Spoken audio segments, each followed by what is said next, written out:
Mom opens up about realities of postnatal depression and feeling like she failed her baby. But before we start, please take a moment to give this video a like, subscribe, and hit the bell so you'll never miss these great stories. Welcoming a new life into the world is an experience most commonly surrounded by feelings of joy, love, and celebration, but while everyone is focused on the happiness of the occasion, the more harmful aspects can go overlooked. More than 1 in every 10 women experience postnatal depression, PND, within a year of giving birth, with symptoms including feelings of sadness, difficulty bonding with their baby, withdrawing from contact with other people, and experiencing frightening thoughts such as hurting their baby. It's extremely common for women to get the baby blues and feel tearful or anxious after giving birth, but the NHS notes that this does not last for more than 2 weeks after giving birth and should not be confused with the more serious symptoms of postnatal depression. About 10 days after giving birth, Gemma Tidmarsh, a 32-year-old mother and social media manager from Essex, lost her appetite and began experiencing severe anxiety, fatigue, and panic attacks. She went 3 days without a meal and realized that she was just not enjoying motherhood, as she felt overwhelmed, low, and sad. Speaking to Unilad, Gemma noted that every mum and healthcare professional will speak of the baby blues, but she knew her symptoms were more than that. Gemma and her partner welcomed their daughter, Autumn, on March 29 last year, and the mother described her pregnancy as the best time of her life.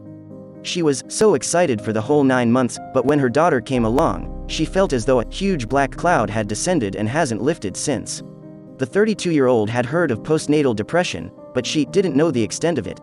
She had previously been prescribed medication to help her deal with anxiety, so when she began feeling sick, having panic attacks and finding herself unable to eat, she presumed she may have had perinatal anxiety, or something similar. After discussing her feelings with her extremely supportive partner, Gemma came to the conclusion that she needed to get in touch with the doctors before things escalated and potentially got worse. It emerged Gemma was correct with her self-diagnosis of perinatal depression, as Stephen Buckley, head of information at Mind, told Unilad that a perinatal mental health problem is one that you experience any time from becoming pregnant up to a year after you give birth, and can include postnatal depression and postnatal post-traumatic stress disorder, PTSD.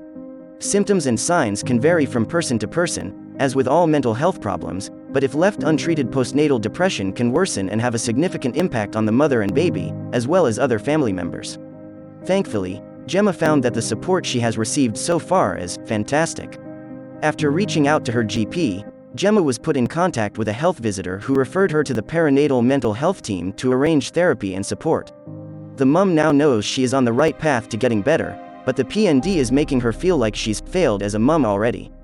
Discussing her experiences, Gemma described feeling a darkness in her mind that spurred thoughts that she was not enough for her baby. She commented, "I've felt ashamed and that I am letting Autumn down because I'm not the mum she deserves. I'm just glad as a newborn she won't remember me feeding her," and sobbing at the same time. As a result of the PND, Gemma feels as though she is missing out on the early days of joy and embracing those special days with Autumn, but she knows that admitting she is not okay is one of the most important steps she has taken in overcoming the feelings of depression. Stephen stressed the importance of parents being aware of the symptoms of perinatal health problems, which can also affect fathers and partners, but with a whole new little life to deal with, parents may sweep their own feelings under the carpet in an effort to focus on the child.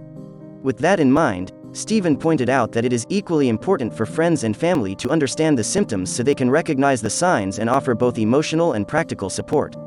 He explained, "If someone close to you is experiencing a perinatal mental health problem, it might feel upsetting or frustrating, but it's important not to blame them for how they are feeling.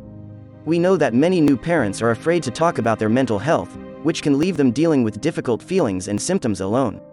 Some may even feel too scared to tell health professionals about the way they are feeling because they fear being seen as a bad parent or even that social services will take away their children.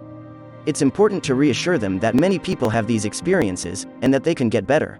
Following her diagnosis, Gemma is taking each day as it comes, making sure to get as much rest as possible and attempting to get outside most days to enjoy some fresh air.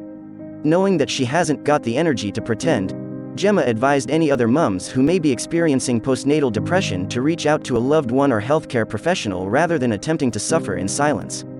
The dark thoughts that can come with postnatal depression can be scary and difficult to face, but they are nothing to be ashamed of. Gemma noted that it's better to be honest about how you feel so you can get on the right track, adding, "The support is there for new mums and it is important to take it."